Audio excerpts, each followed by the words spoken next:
Assalamualaikum warahmatullahi wabarakatuh. Nama saya Nia Monika Sari, NIM 20102050004, kelas A jurusan Tadris Matematika, Fakultas Tarbiyah dan Ilmu Keguruan dari Institut Agama Islam Negeri Kerinci. Dosen pengampu yang terhormat Bapak Aan Putra MPD mengampu di mata kuliah Sejarah dan Filsafat Pendidikan Matematika. Pada video kali ini, saya akan membahas tentang matematikawan dan filsuf bernama Plato. Biografi Plato. Plato dilahirkan sekitar tahun 428 atau 427 sebelum Masehi di Athena dan meninggal di sana pada tahun 347 sebelum Masehi dalam usia 80 tahun. Ayahnya bernama Ariston, keturunan Raja Crodus, yaitu raja terakhir Athena yang hidup sekitar abad 1068 sebelum Masehi. Ibunya bernama Perictione, dan Plato memiliki dua saudara, yaitu Adimantes dan Glaukon, serta satu saudari, Potone. Saat Plato lahir, Athena merupakan sebuah kota yang paling berkuasa di Yunani dengan sistem demokrasi, kekuatan militer dan maritimnya nomor satu, kultur intelektual dan artistiknya jauh mengatasi polisi-polisi lain di Yunani. Nama Plato yang sebenarnya adalah Aristokles karena ia mempunyai dahi dan bahu yang amat lebar. Ia juga mempunyai julukan Plato tersebut dari seorang pelatih senamnya. Plato dalam bahasa Yunani berasal dari kata benda, yaitu platos atau kelebaran atau lebar. Julukan yang diberikan oleh pelatih senamnya itu begitu cepat populer dan menjadi panggilannya sehari-hari. Bahkan kemudian menjadi nama resmi yang diabadikannya lewat seluruh karyanya. Pelajaran yang ia peroleh di masa kecilnya selain pelajaran umum ialah menggambar, melukis, belajar musik, puisi, dan senam. Ketika berumur 20 tahun, Plato mengikuti pelajaran dengan gurunya yang bernama Socrates, di mana pelajaran itulah yang memberi kepuasan baginya. Pengaruh Socrates akan hal ilmu filosofi makin hari makin mendalam.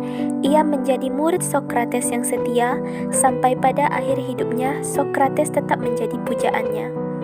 Ketika Socrates meninggal, Plato pergi dari Athena.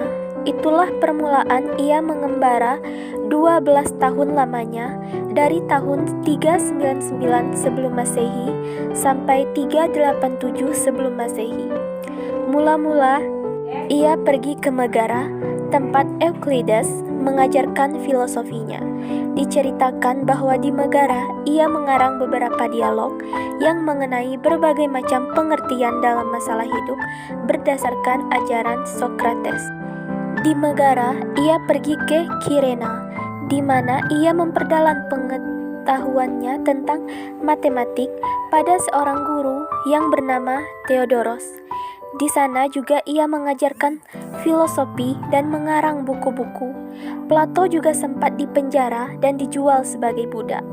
Tetapi nasib baik bagi Plato, di pasar budak ia dikenal oleh seorang bekas muridnya, Anikeris, dan ditebusnya. Kemudian, peristiwa itu diketahui oleh sahabat-sahabat dan pengikut-pengikut Plato di Athena. Mereka bersama-sama mengumpulkan uang untuk menggantikan harga penebus yang dibayar oleh Anikeris. Tetapi dia menolak pergantian itu dengan berkata, bukan tuan-tuan saja yang mempunyai hak untuk memelihara Plato.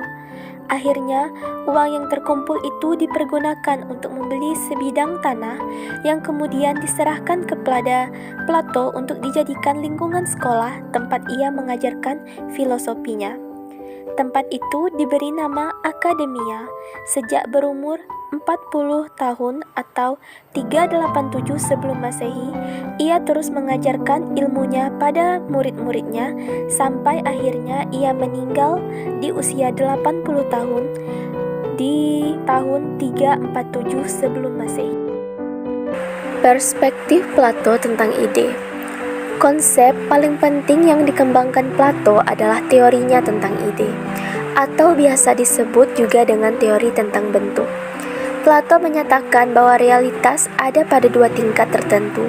Yang pertama, dunia yang terlihat terdiri dari pemandangan dan suara. Yang kedua, dunia yang dapat dimengerti, yang terdiri dari ide.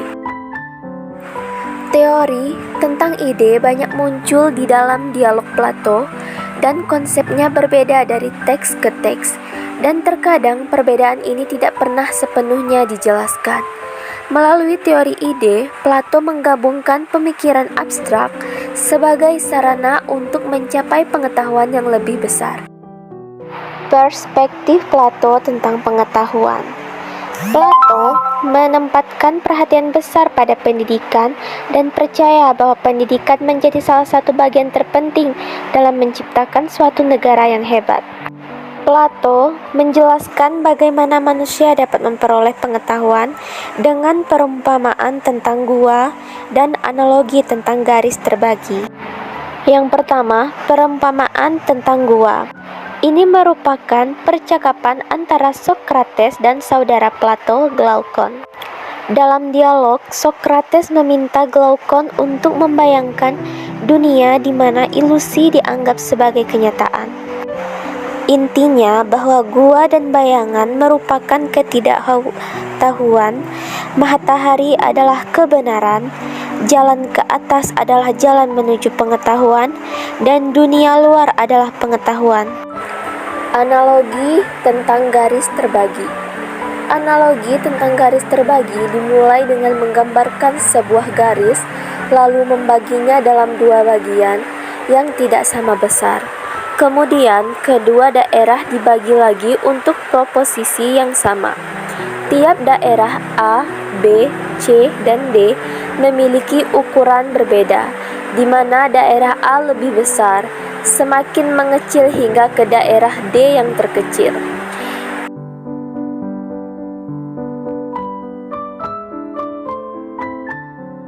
Seperti yang sudah dijelaskan pada filsafat Plato tentang ide, Plato menyatakan bahwa realitas terbagi dari dua tingkat.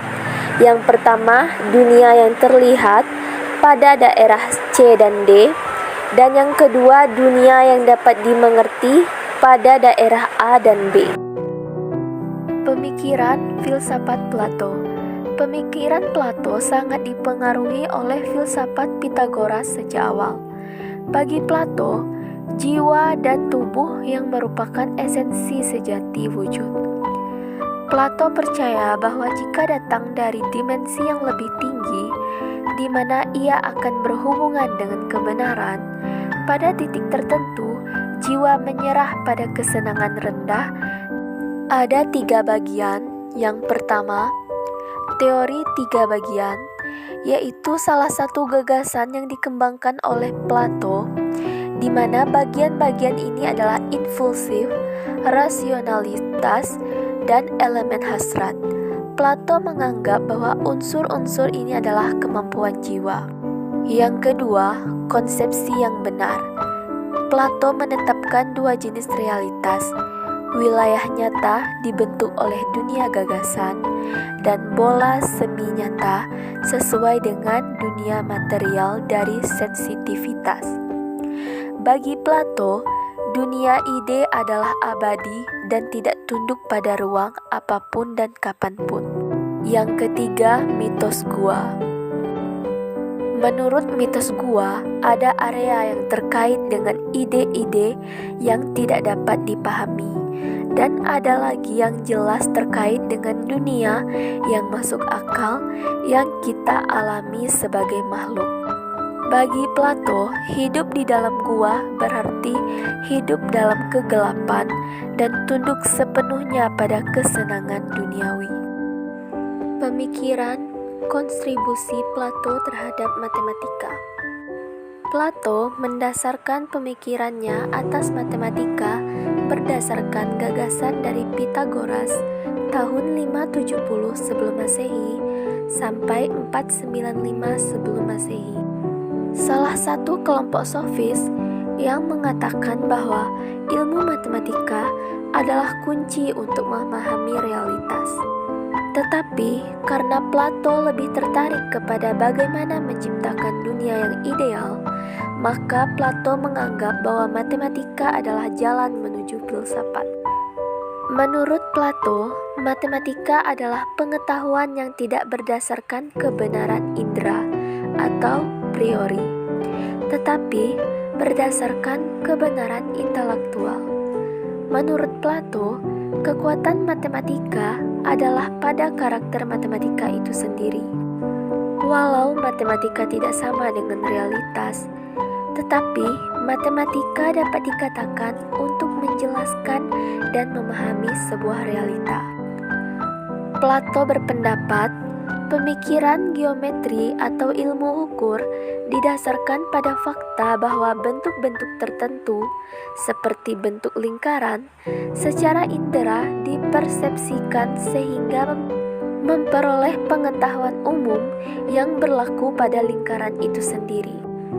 Lingkaran sebagai objek pernyataan matematika tidak dapat dipahami, tetapi sifat-sifatnya menentukan sifat setiap lingkaran yang terlihat. Bagi Plato, lingkaran ideal adalah pola dasar yang mendasari semua lingkaran yang terlihat. Dari sini, Plato melihat hubungan antara arketip dan gambar. Semua gambar dibentuk dari arketip. Perbedaan mendasar antara benda-benda fisik dan geometris adalah pada interpretasi ontologis. Plato mengatakan bahwa ahli matematika mengandaikan istilah seperti angka geometris atau jenis sudut yang mendasarkan pada bukti yang seolah-olah matematikawan mendasarkan diri tanpa pembenaran pada asumsi yang tidak dipertanyakan.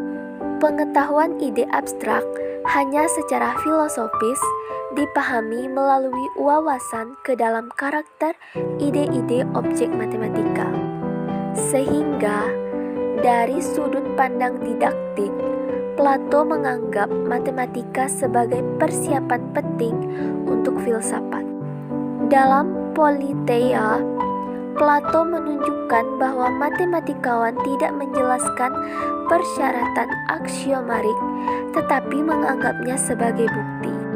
Atas dasar pandangan tentang hubungan antara ide ideal, Plato menentukan apa yang indah dalam dirinya sendiri, apa yang baik dalam dirinya sendiri, apa yang benar dalam dirinya sendiri, atau apa yang saleh dalam dirinya sendiri. Ide-ide matematika mendapatkan pendasarannya pada hal-hal indah. Filsafat matematika bermula dengan Pythagoras yang meyakinkan bahwa matematika memberikan kunci untuk memahami realitas kepada kita. Pada Meno, Plato membuktikan bahwa matematika diketahui sebagai sebuah priori yang tanpa membutuhkan pengalaman. Priori itu adalah tentang pengetahuan matematika, yang artinya bahwa pengetahuan matematika tidak didasarkan atau tidak berdasarkan kebenaran indera. Di sini matematika berbeda dari subjek-subjek yang lain, kecuali logika dan mungkin filosofi.